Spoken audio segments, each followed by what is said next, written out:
បងប្អូនដែលមិនទាន់ចេះទៅរកវីដេអូយកមកផុសថ្ងៃនេះខ្ញុំនឹងមកបង្ហាញពីរបៀបទៅយកវីដេអូពីក្នុង TikTok របស់ចិនដើម្បីយកមកផុសសម្រាប់បងប្អូនដែលរវល់ការងារច្រើនមិនមានពេលផលិតវីដេអូមាតិកាផ្ទាល់ដោយខ្លួនឯងបើអញ្ចឹងបងប្អូនអាចទៅយកវីដេអូពីក្នុង app មួយជាដំបូងបងប្អូនចូលទៅក្នុង Play Store ដើម្បី download ជាមុនសិនបាទ Play Store បន្ទាប់មកបងប្អូនជ្រើសរើសយកពាក្យ search បាទបងប្អូន search ថា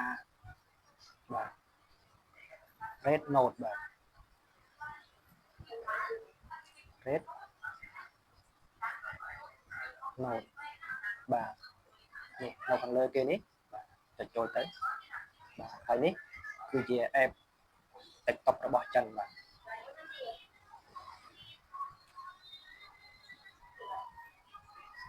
ដោយសារតែខ្ញុំបានដំឡើងរួចហើយអញ្ចឹងបងប្អូនអាចដំឡើងយក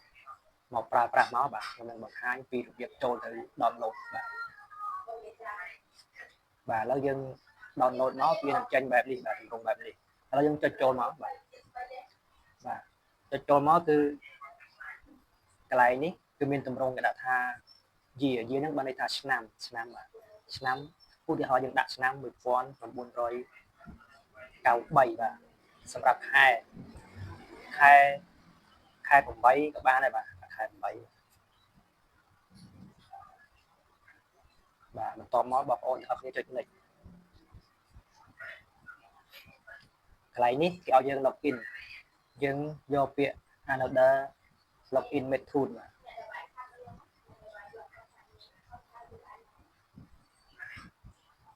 បន្ទាប់មកបងប្អូន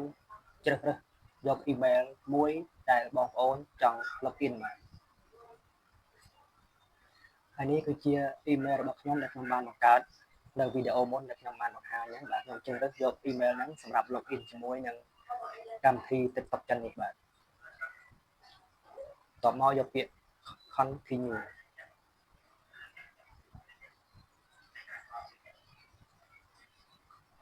ចុចពាក្យ allow តាមវាមកបាទនេះបងប្អូនយើង login បានសម្រាប់ហើយបាទឥឡូវយើងដើម្បីបានវីដេអូយកមកផុសបាទ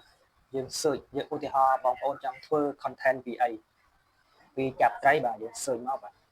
ញ្ចឹងបើនេសាទត្រីចាប់ត្រីអីយើង search ពាក្យ fishing បាទនេះលើនេះបាទ fishing តមកយើងចុច search វាមកបាទនេះចេញមកហើយបាទ fishing មានច្រើនប្រភេទណាស់បាទ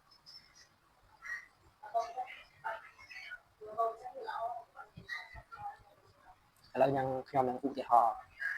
ឲ្យបងប្អូនមើលបងប្អូនចង់បានវីដេអូមួយណាឧទាហរណ៍វីដេអូមួយនេះបាទបន្ទាប់មកបងប្អូនយកកន្លែងសញ្ញាព្រួយ share នេះមកបាទបន្ទាប់មកបងប្អូនជ្រើសរើសយក save full album នេះបាទរកចាំវាតិចសិនបាទរកចាំវា download ពេញសិនបាទឥឡូវនេះយើងបាន download បានពេញបាន 100% ហើយបាទនេះapa terakhir kapan terakhir lihat dapat tidur បាទអញ្ចឹងវីដេអូនេះគឺមានតែប៉ុណ្្នឹងទេរបៀប download ខ្ញុំបានបង្ហាញរួចហើយហើយក៏របៀប download ខ្ញុំបានបង្ហាញរួចហើយដែរបាទអញ្ចឹងជួបគ្នានៅវីដេអូក្រោយបាទ